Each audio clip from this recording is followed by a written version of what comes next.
Oh, I really do have the best teacher of all time. I'm so lucky to have her.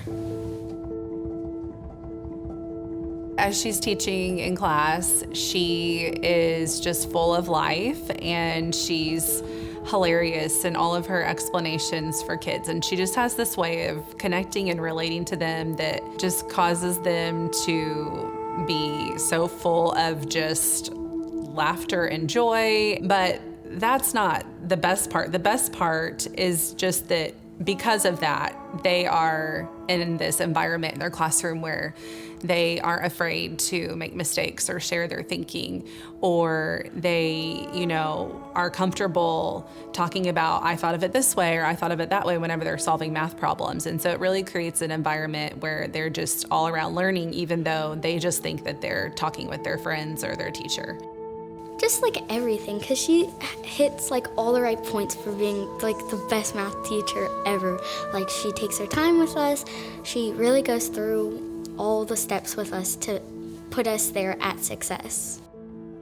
She creates such an environment in her classroom, and I can attest, even from doing my student teaching, like, it's somewhere you want to be. It's somewhere I looked forward to going every single day, and I know that the kids feel the same way.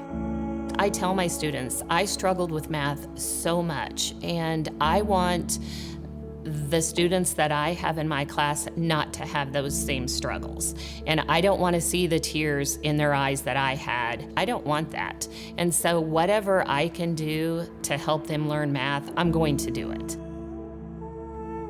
There's really nothing to describe her. She's just too good of a teacher and a person.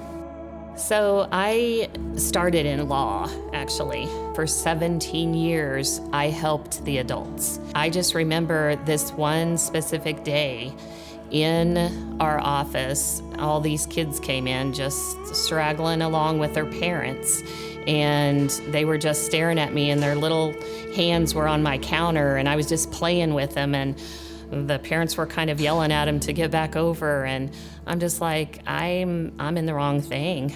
This right here, these little hands right here is what I need to be doing. Even though our class talks a lot in class, and we're trying to have the best time ever, and you really make that possible with us. You're the best of all time. I've never really had a teacher that could explain how math works or science, or just be as fun as you are. I can remember she took me to the homecoming parade, and I'm telling you, kid after kid, Mrs. Kinde, Mrs. Kinde, just hollering at her. And I remember thinking, I've not started teaching yet or anything. I want to be like that. I want kids to holler at me from all over the street, all over. And she knew their names, and she remembered who they were. And I thought in that moment, that is how impactful she was. Here they're high schoolers now, or they're middle schoolers, but they're still hollering out to their 5th grade teacher because she made that big of an impact on them. And I just felt in that moment, I want to do that. I want to be Mrs. Kinde when I grow up.